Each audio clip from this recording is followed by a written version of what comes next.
Hi, friend. Sorry to interrupt your scrolling, but would you like to take a hike with me? In this day and age, despite there being a push for social media and sharing yourself online, it is harder and harder to be authentically yourself. And there's a lot of different reasons why that might be. And it's something that I've struggled with quite a bit in my life, and I'm still learning to overcome it. And it really boils down to like a few main core fears, which is like fear of judgment, fear of rejection, fear of being seen, fear of being heard, fear of taking up space. And a lot of that can stem from childhood trauma or just having negative experiences early on in life. I feel like it actually has gotten worse as there's been a push for social media and there's more influencers on every single platform. Because, I mean, if you think about it, if you've ever gone out in public and seen someone like filming a TikTok or something, or doing a TikTok dance or something like that, your immediate thought might have been like, wow, that's cringe. And you might have like immediately started judging them without even thinking about it.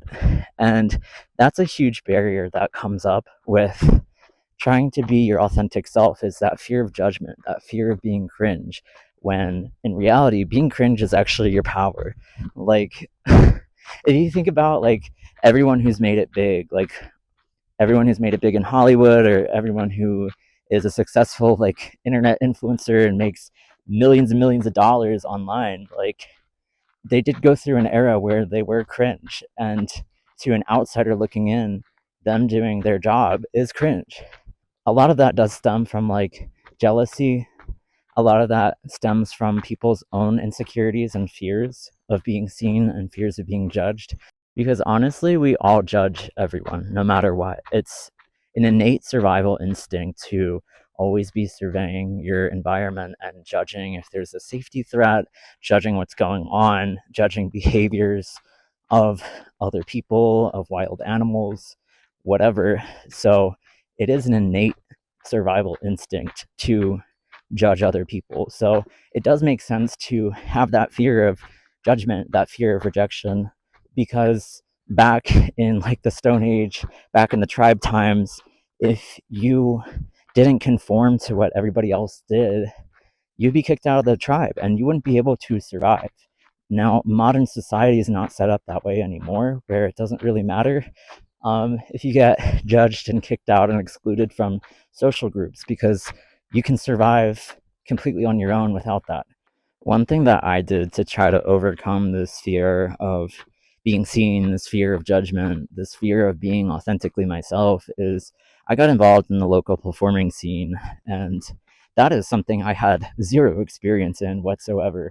I just kind of was like, you know, that slaps, that could be fun. That could help with my self confidence, and it did.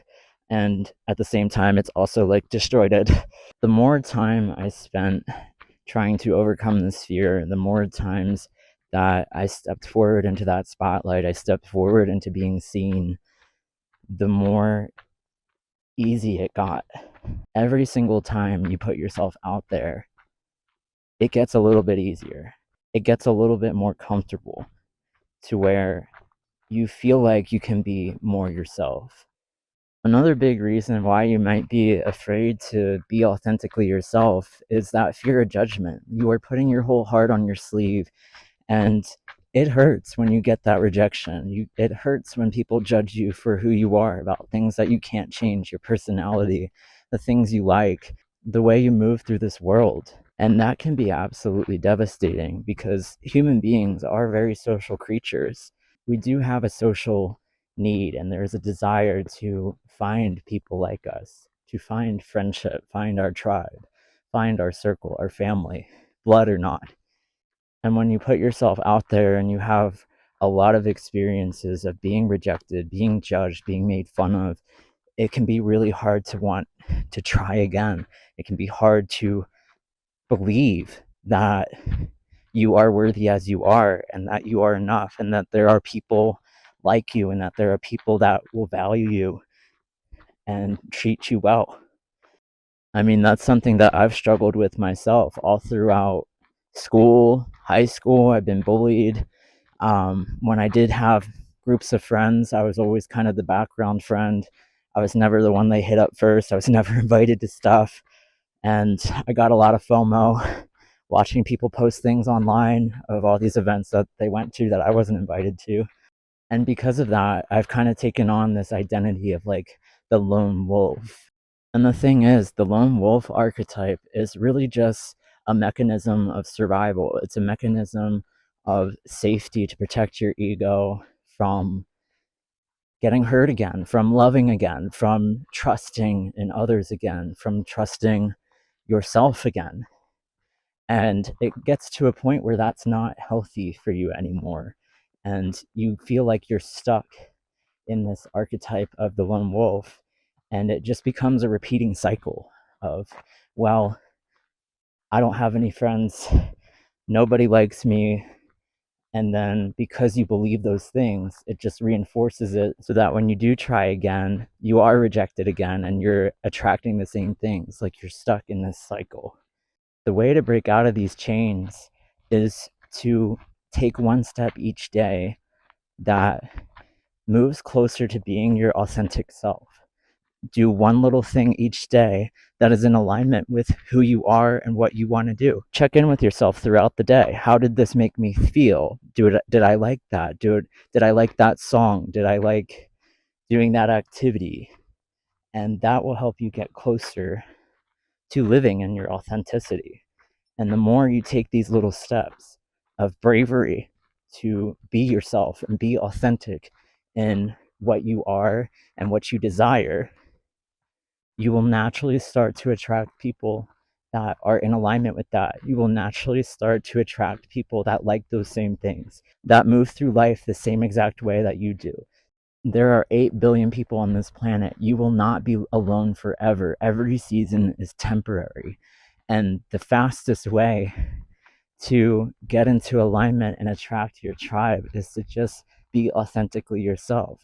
The more you mask, the more you pretend to be something you're not and be someone you're not and do things that don't align with you, you're going to attract these temporary seasonal friends that leave when the going gets tough, or that judge you, or that are cruel to you and don't treat you well, or don't know your worth. Modern society is incredibly judgmental, and social media has only made that exponentially worse. The best thing you can do to start living in your authentic truth and being yourself is to take small steps every day, to do one little thing each day that scares you. Step into the spotlight a little more because your voice matters, you are important, and it's going to set you free. Living as your authentic self, while it might be isolating at first, is absolutely freeing. And it's the best thing you can do. And it's what you're being called to do on your journey in this life. So keep taking small little steps. Do one little thing each day that scares you and free yourself. I just wanted to show you where we ended up hiking to and how gorgeous that view is. But the real beauty is the journey we took inward together, wandering within. My name is Damon. Thank you for joining me on this journey, and I'll see you in the next one. Peace and love.